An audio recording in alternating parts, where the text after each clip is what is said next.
violence, disorder, and destruction. That's what a lot of people saw with the recent riots and acts of terror in the UK relating to immigration.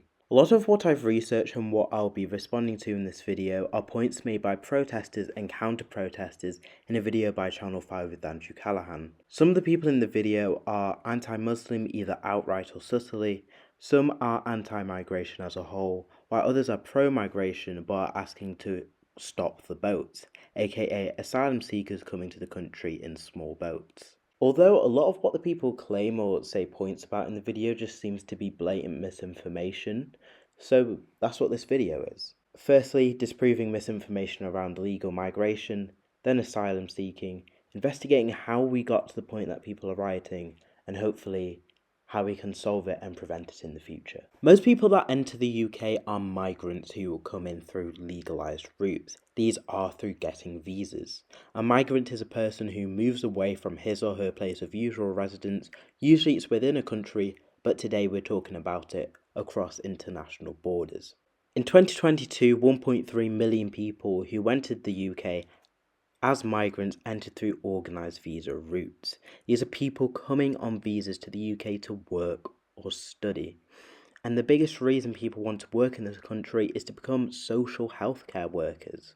In fact, a large amount of our NHS is made up of people that are migrants. These are our doctors, these are our nurses. So let's dispel some common myths about immigration.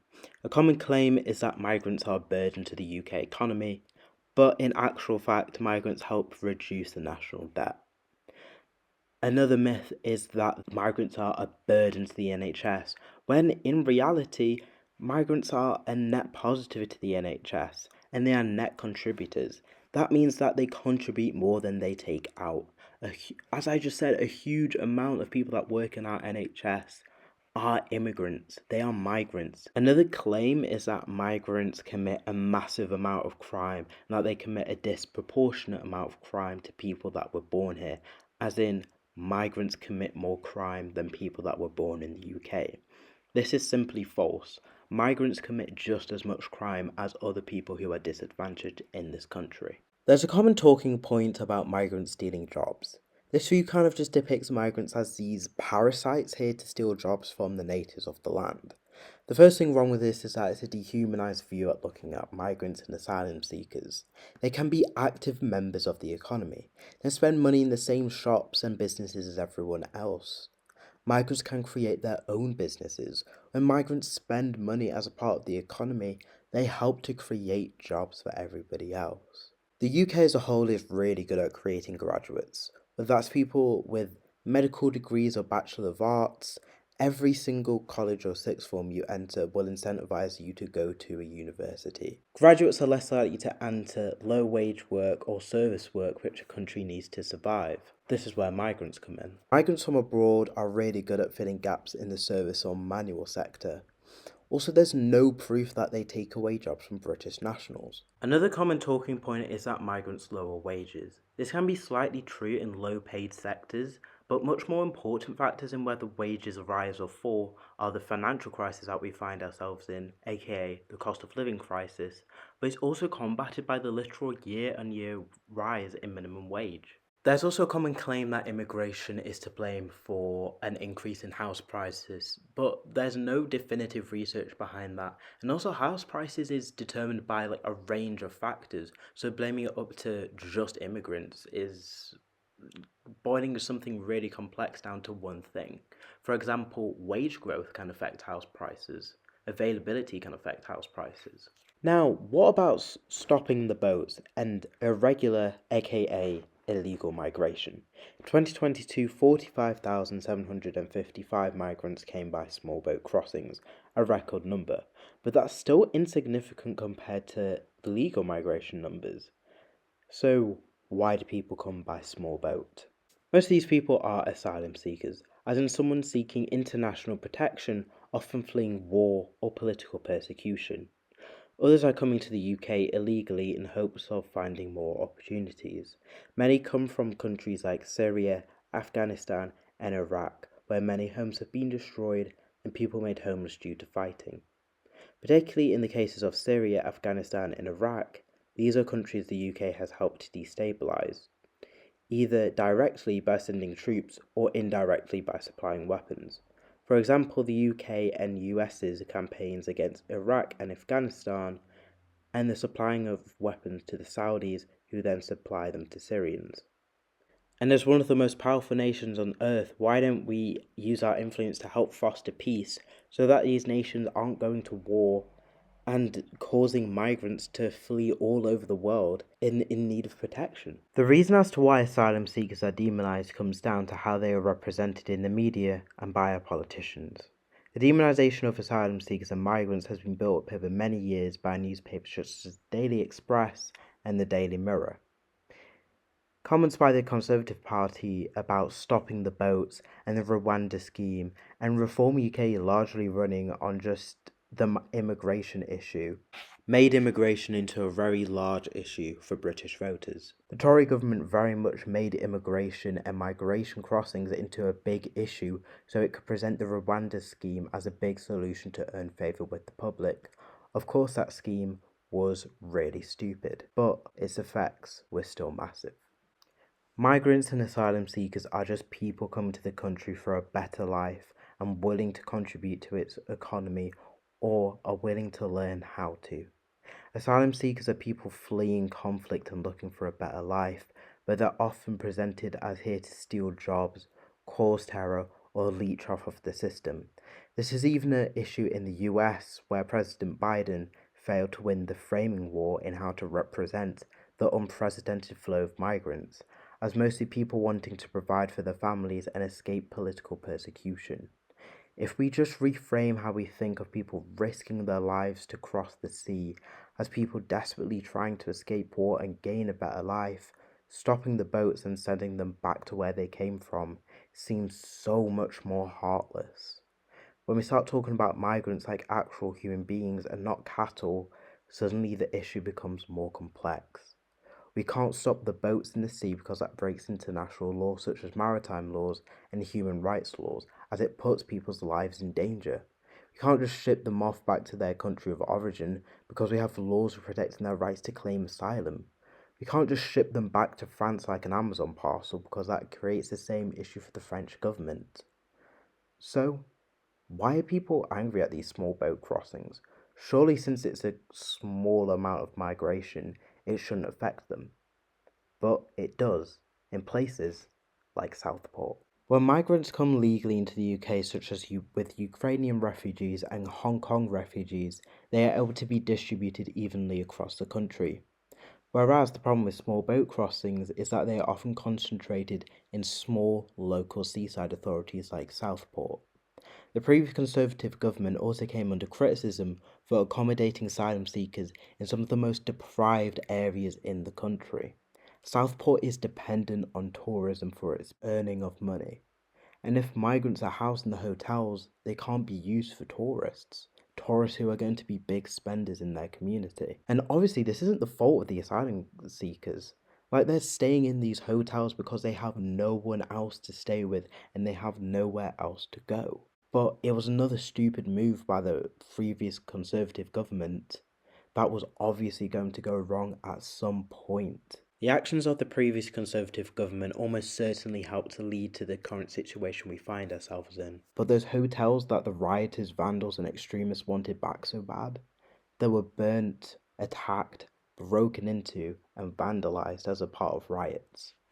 From people's cars being burnt, little girls saying slurs in the streets, and the police station in Sunderland being burnt down, even the far right breaking into a hotel housing migrants and burning it from within, there's been a lot of reluctance to call a lot of what the actions of some of these far right people what it is: acts of terror. Instead, a lot of it's been labelled as thuggery or protesting, whereas acts connected to Islam are much more likely to be called acts of terror and are much more likely to carry harsher sentences.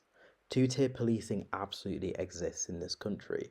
It's just not how the right-wing claim. It's against Muslims and against people of colour, not against white people.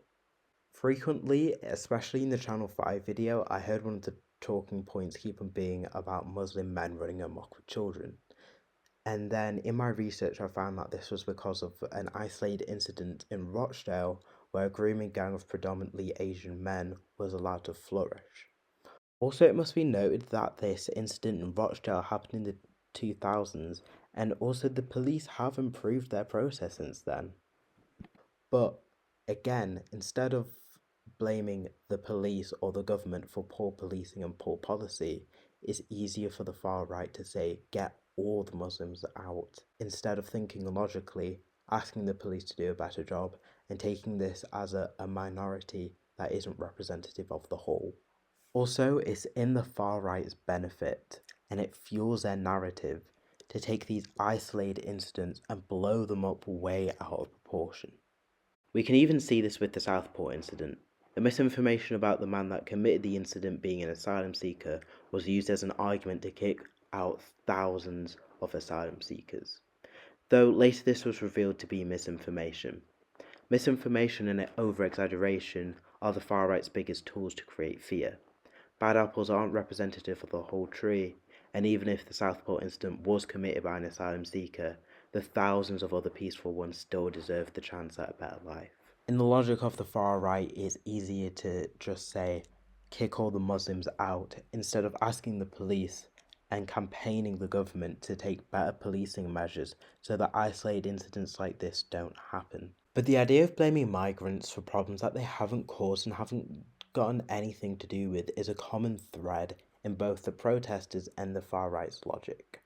And counter-protesters have raised the idea that instead of blaming migrants for a lot of the economic problems of the country, really, we should be looking at rich people. A solution presented to cure people's fears about immigration, or even racism as a whole, is the idea of class consciousness. Class consciousness is the awareness of one's place in a social system, in the system of social class, especially when it relates to class struggle. The fact that migrants, working class, middle class, and underclass people are all oppressed by the rich. Basically, this image on screen. Migrants shouldn't be blamed for issues that people have with the system as a whole, as migrants are often used as scapegoats for issues such as crime, an overwhelmed NHS, a lack of housing and jobs, which would probably exist if migrants weren't in the country. Whereas if people had an idea of class consciousness, they'd realise that the rich need to be taxed more to allow funding of public services, to allow the hiring of more police officers, to allow more hospitals to be built. Furthermore, a lot of people in the Channel 5 video also advocate for the creation of a socialist society or a communist society, where instead of wealth being focused at the top with wealthy elites, it's more spread out throughout the base of society, throughout the poor of society. And by poor, in this context, I'm talking about anyone that's like, not a millionaire. Especially in these types of society, if you work at a corporate business, then that business wouldn't be owned by an owner, it would be owned by everybody that works there. Class consciousness also teaches us that racism is a tool of the rich. If we're fighting each other on the basis of race, or sexuality, of gender, then we don't realize that we need to be looking up at the rich and the elites and criticizing them. Though I don't really like the idea of trying to find singular solutions to racism, I think that racism, like immigration and many issues, is very complex, and I think presenting the solution as let's convert to a socialist society isn't really actionable.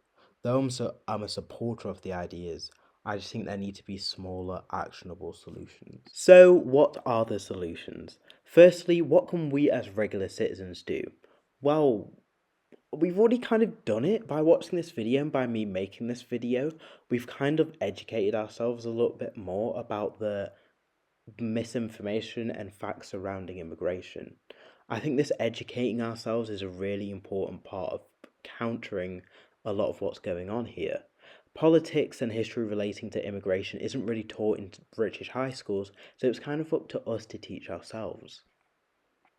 More so, you can donate to charity, sign petitions, and read even more on the subject, or even send a letter to your MP if you have any questions or concerns about immigration. So, what are the things that the government needs to do? Firstly, I think raising taxes on the rich and on mega corporations. I don't think we're going to become a socialist society anytime soon, But if taxes from the rich can be pumped into public services that are well funded and work well, then migrants and asylum seekers can't be scapegoated for their failures anymore, because they won't be failing. Within the government, I think we need to make sure that the police and government officials have something called unconscious bias training, where we train people to notice if they have any unconscious racism or any other types of discrimination towards people, and then help them deal with that. I think that would help reduce the amount of two-tier policing that many Muslims in this country face. In regards to migrants, the government needs to put resources into clearing the backlog of people's asylum claims and accommodating asylum seekers evenly across the country, and preferably in places that can actually house them instead of hotels. Finally, the most unrealistic thing of them all.